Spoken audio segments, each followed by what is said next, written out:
प्यारे बच्चों, welcome to my channel Verma study 2020 book लाना। मैं यूपी बोर्ड के क्लास 12th के छात्राओं के लिए जियोग्राफी सब्जेक्ट को हिंदी माध्यम से मैं फुल कोर्स कराऊंगा। यदि आप फुल कोर्स करना चाहते हैं तो मेरे चैनल को सब्सक्राइब कीजिए और बेल आइकन को प्रेस करना ना भूलें, ताकि जो भी वीडियो मैं अपलोड करूं उसका नोटिफिकेशन आपको सबसे पहले मिल सके।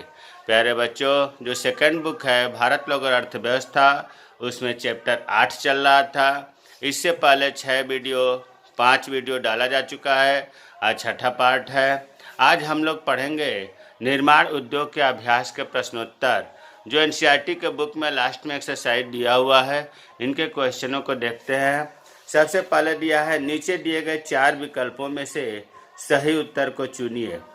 पहला है, कौन सा औद्योगिक अवस्थापना का एक कारण नहीं है। अवस्थापना स्थानीयकरण की बात हो रही है कि क्या जो माने रखता है किसी उद्योग की स्थापना के लिए। तो देखिए, बाजार जरूरी है, बिना बाजार का औद्योगिक स्थापना बेकार है। पूंजी भी होना चाहिए। जनसंख्या घनत्व, ऊर्जा भी जरूरी है शक्ति चालित यंत्रों को चलाने के लिए। जनसंख्या घनत्व जो है उद्योगों की स्थापना के लिए माने न रखता, इसलिए इसका उत्तर होगा जनसंख्या घनत्व। दूसरा प्रश्न है, भारत में सबसे पहले स्थापित की गई लौह इस्पात कंपनी निम्नलिखित में से कौन सी है। हमने इससे पहले अगर 5 वीडियो पढ़े होंगे तो इसमें एक वीडियो मैंने स्पेशल लौह इस्पात का ही बनाया हूँ। उसमें बताया गया है कि सबसे पहले 1907 में टाटा आयरन एंड इस्पात company, Tata iron and steel company, जिसको हिंदी में कहते हैं टाटा लौह एवं इस्पात कंपनी, TISCO, टिस्को, जमशेदपुर में जिसकी स्थापना हुई थी 1907 में। और यह निजी क्षेत्र की कंपनी है। बहुत विधिवत उसमें बताया गया है। तो सबसे पुरानी कंपनी यह है, जो झारखंड के जमशेदपुर नामक जगह पर है। तो इसका उत्तर होगा टिस्को। तीसरा है, मुंबई में सबसे पहला सूती वस्त्र कारखाना स्थापित किया गया। क्योंकि मुंबई में सबसे पहले सूती वस्त्र स्थापना हुआ, क्या कारण था। तो पहला है, मुंबई एक पत्तन है, मतलब बंदरगाह है, वास्तव में है। मुंबई एक वित्तीय केंद्र था, ये भी सही है। यह कपास उत्पादक क्षेत्र के निकट स्थित है। महाराष्ट्र में सबसे ज़्यादा कपास का उत्पादन होता है। महाराष्ट्र की राजधानी मुंबई है, यह भी सही है। उपयुक्त सभी, इसका उत्तर होगा उपयुक्त सभी। हुगली औद्योगिक प्रदेश का केंद्र है। 8 प्रदेश आपको औद्योगिक प्रदेश बताए गए हैं, जिसमें एक प्रदेश है हुगली औद्योगिक प्रदेश। इसका जस्ट पिछला वीडियो यही था, भारत के औद्योगिक प्रदेश का वर्णन हुआ है इसमें। तो उसमें आपको बताया गया है हुगली से आप अंदाज़ा लगाओ कि हुगली जो है, हुगली के किनारे कोलकाता बसा हुआ है, और कोलकाता और हावड़ा जो है औद्योगिक प्रदेश का प्रमुख केंद्र है, इसलिए इसका उत्तर होगा कोलकाता हावड़ा। 5वां है, निम्नलिखित में से कौन सा चीनी का दूसरा सबसे बड़ा उत्पादक है। चीनी का दूसरा, पहला कौन सा है तो महाराष्ट्र है, दूसरा यूपी है। चीनी का दूसरा सबसे बड़ा उत्पादक महाराष्ट्र है और उत्तर प्रदेश दूसरे स्थान पर है। प्यारे बच्चों, ये आपका बहुविकल्पी प्रश्न था। अब प्रश्न दूसरा जो है, अभी जो हमने ये बताया था, इनके उत्तर यहाँ लिखे गए हैं। पहले का जनसंख्या घनत्व, दूसरे का टिस्को, तीसरे का उपयुक्त सभी, चौथे कोलकाता हावड़ा, 5वां उत्तर। अगला प्रश्न है, लोहा इस्पात उद्योग किसी देश का औद्योगिक विकास का आधार है, ऐसा क्यों। देखिए, आप अपने आसपास ही नज़र दौड़ाएं, कोई भी ऐसा सामान नहीं है घरों में जो बिना लोहा या इस्पात का बना हो। इस्पात मतलब स्टील, लोहा का मतलब आयरन से है। हर चीज़ में इनका प्रयोग होता है। इसी तरह से किसी उद्योग के विकास के लिए भी लोहा इस्पात की जरूरत पड़ती है। तो ये लिखा गया है कि लोहा इस्पात उद्योग किसी देश के आधुनिक औद्योगिक विकास के लिए आधार प्रदान करता है। मान लो किसी उद्योग में मशीन ही न रहे तो उद्योग कैसे स्थापना होगा, और मशीन किससे बनेगा, लोहा से बनेगा। अन्य उद्योगों के लिए भी मशीनें चाहिए, औजार चाहिए, कच्चा माल, लोहा इस्पात का कच्चा माल में भी प्रयोग होता है, उद्योग से ही प्राप्त होता है। लोहा इस्पात उद्योग जो है इससे मशीनें बनती हैं, औजार बनता है और कच्चा माल भी मिलता है कुछ उद्योगों के लिए। इसीलिए तो लोहा इस्पात उद्योग का आधारभूत उद्योग या औद्योगिकरण की कुंजी कहा जाता है। अगला प्रश्न है, सूती वस्त्र उद्योग के 2 सेक्टरों के नाम बताइए, वे किस प्रकार भिन्न हैं। देखिए, सूती वस्त्र उद्योग के 2 सेक्टर हैं। एक को कहा जाता है संगठित सेक्टर, दूसरे को कहा जाता है असंगठित सेक्टर। असंगठित सेक्टर को ही विकेंद्रित सेक्टर भी कहते हैं। अब ये किस प्रकार भिन्न है, इन दोनों में अंतर करना समझना बहुत ज़रूरी है और बहुत ईजी है। थोड़ा सा ध्यान देंगे तो समझ में आ जाएगा। देखिए, संगठित सेक्टर की बात करते हैं, इसके अंतर्गत मिल उद्योग में उत्पादित कपड़ा आता है। मिल उद्योग क्या है अभी आगे क्लियर हो जाएगा। आप इतना अभी समझो कि संगठित सेक्टर में मिल उद्योग में उत्पादित कपड़ा आता है, जबकि असंगठित सेक्टर में विद्युत करघो, विद्युत से चलने वाला करघा जिसको कहते हैं पावर लूम क्षेत्र, तथा हथकरघा, हाथ से चलने वाला करघा जिसे हैंडलूम क्षेत्र कहते हैं, इनमें उत्पादित कपड़ा आता है। असंगठित सेक्टर में विद्युत करघो और हथकरघो में उत्पादित कपड़ा आता है और संगठित सेक्टर में मिल उद्योग में उत्पादित कपड़ा आता है। और क्लियर होगा। देखिए, संगठित सेक्टर में कपास से धागा बनाने से लेकर के कपड़ा तैयार करने तक सभी कार्य एक ही कारखाने में विद्युत चालित करघो जिसको पावर लूम क्षेत्र से होता है। अब क्लियर हो गया होगा कि मिल उद्योग हम उसे कहेंगे जिसमें कपास से धागा बनाने से लेकर कपड़ा तैयार करने तक सब कार्य होता है। और ये मिल कैसे चलता है, विद्युत चालित से, जिसे हम कहते हैं पावर लूम क्षेत्र।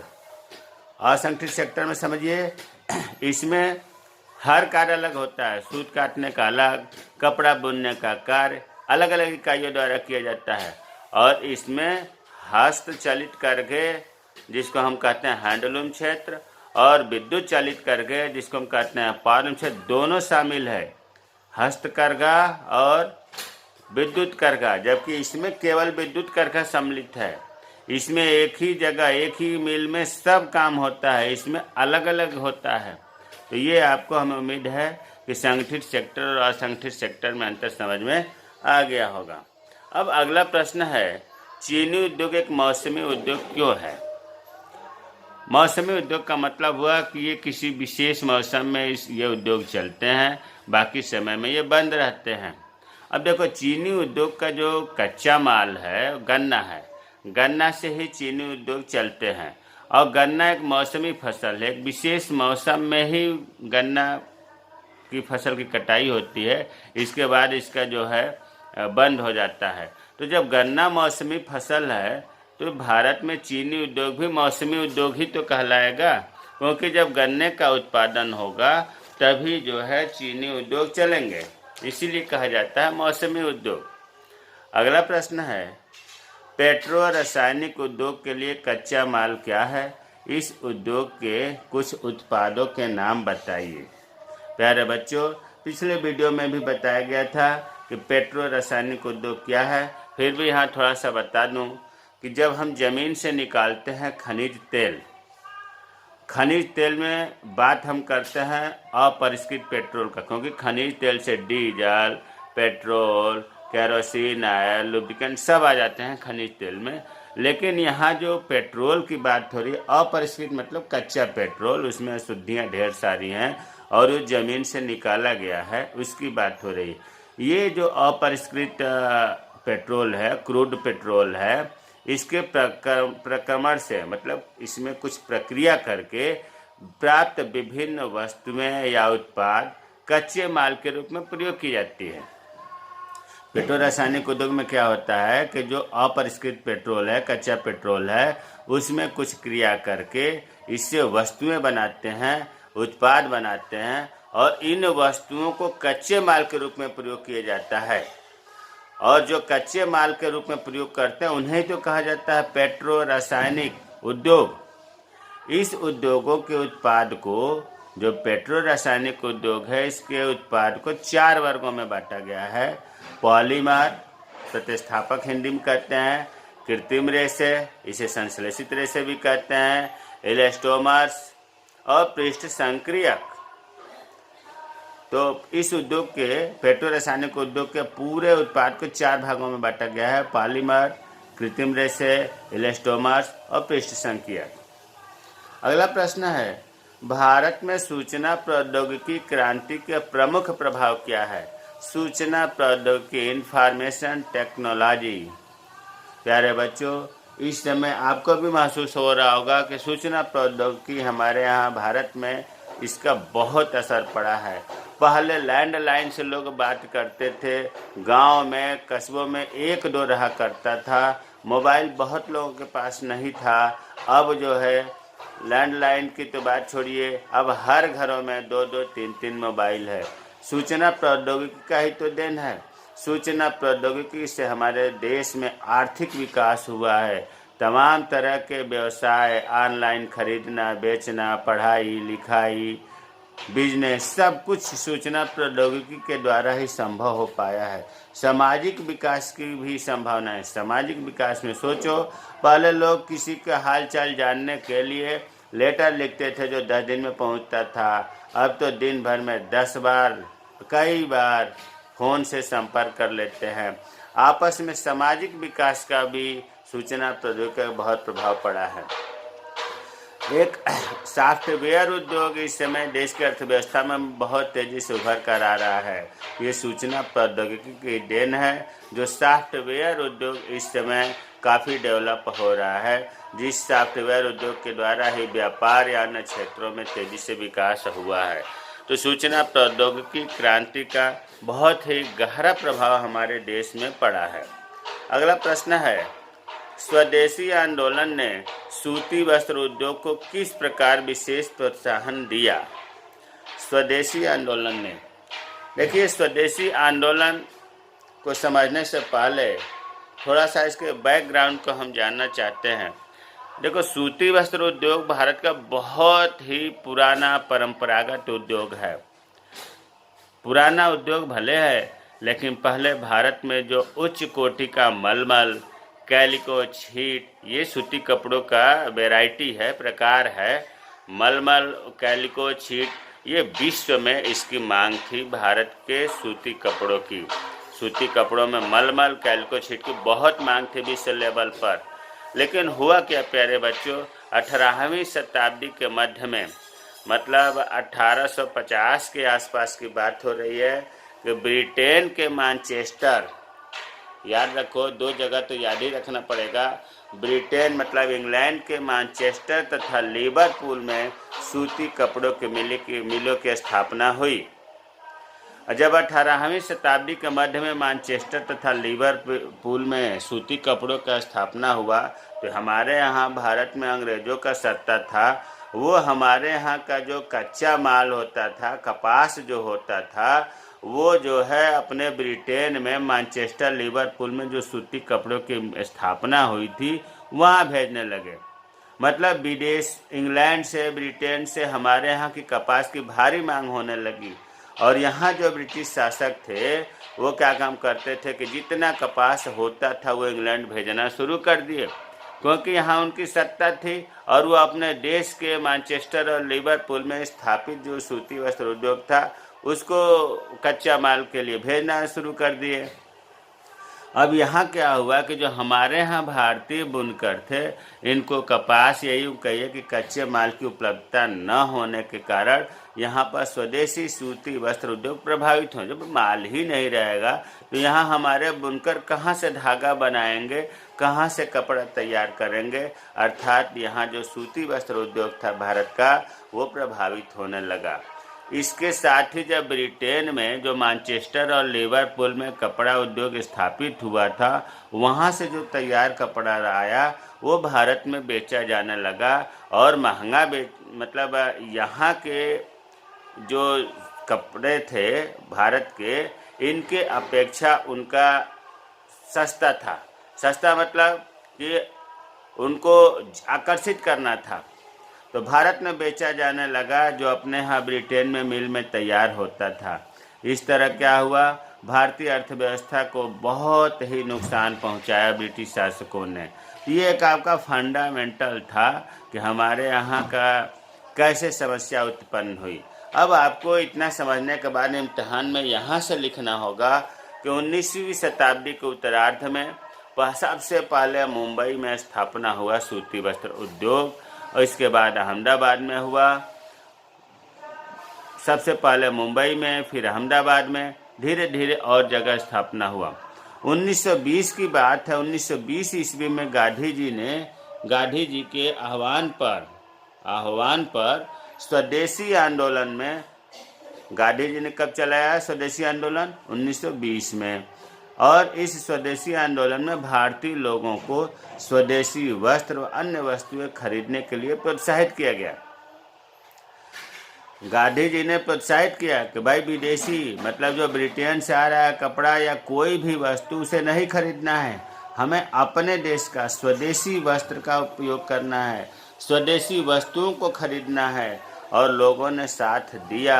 ब्रिटिश से आए हुए कपड़ों को लोगों ने जलाया और ब्रिटेन में बने सामान का बहिष्कार किया। इससे भारतीय उद्योगों को प्रोत्साहन मिला। अब अगला लास्ट प्रश्न है, आप उदारीकरण, निजीकरण और वैश्वीकरण से आप क्या समझते हैं? इन्होंने भारत के औद्योगिक विकास में किस प्रकार से सहायता किया? प्यारे बच्चों, वीडियो 81 में बहुत बढ़िया से इसका वीडियो बनाया गया है। फिर मैं यहाँ थोड़ा सा शार्ट में समझा देता हूँ। देखिए, पूछ रहा है कि उदारीकरण, निजीकरण और वैश्वीकरण से आप क्या समझते हैं? उदारीकरण का अंग्रेजी होता है लिबरलाइजेशन।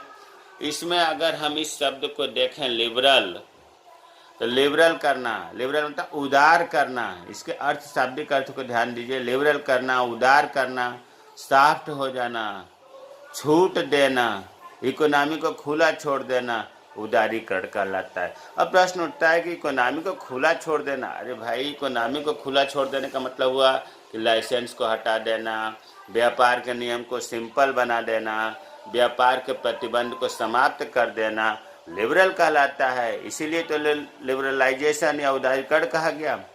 तो उदारीकरण का अर्थ क्या होगा? अर्थव्यवस्था पर, मतलब किसी देश पर प्रशासनिक नियंत्रण को, सरकारी नियंत्रण को धीरे धीरे शिथिल करते हुए, कम करते हुए अंततः उन्हें समाप्त कर देना। मतलब सरकारी नियंत्रण को समाप्त कर देना, निजीकरण को बढ़ावा देना उदारीकरण कहलाता है। इसमें बहुत ज़्यादा डीपली यहाँ बताएंगे नहीं, वैसे आप वीडियो 81 में विस्तृत जानकारी से कह सकते हैं कि 1991 में और मतलब औद्योगिकरण नीति शुरू हुआ, घोषणा हुई। इसमें 6 उत्पाद को छोड़ करके बाकी सबकी लाइसेंसिंग व्यवस्था समाप्त कर दिया गया। भारत में 3 उद्योग ऐसे रहे जिनको आरक्षित किए गए, बाकी अनारक्षित कर दिए गए कि कोई भी उत्पादन कर सकता है। अनेक उद्योगों को उत्पादित वस्तुओं की कीमतों के निर्धारण के लिए अनुमति दे दिया गया। तो ये सब चीज़ें उदारीकरण में समाहित हुआ।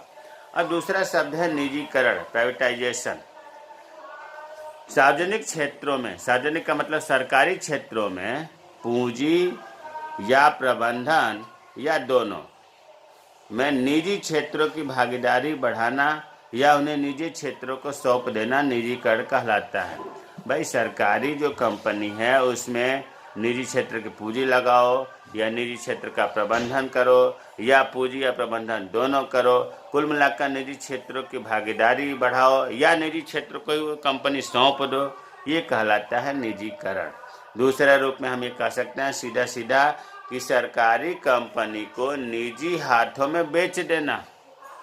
सरकारी कंपनी को, सार्वजनिक कंपनी को निजी हाथों में बेच देना निजीकरण कहलाता है। भाई कंपनियां 3 प्रकार की होती हैं, एक तो सार्वजनिक क्षेत्र की, दूसरा निजी क्षेत्र की और तीसरा मिश्रित क्षेत्र की। सार्वजनिक क्षेत्र की कंपनियों में देखो, जैसे इंडियन ऑयल कॉरपोरेशन है, NTPC national thermal power corporation है, ONGC oil and natural gas commission है, SAI steel authority of India limited, ये सब क्या है? सार्वजनिक क्षेत्र की कंपनियां हैं। निजी क्षेत्र की कंपनियां में टाटा ग्रुप हो गया, रिलायंस ग्रुप हो गया, गोदरेज ग्रुप हो गया, मारुति एंड महिंद्रा कंपनी हो गया।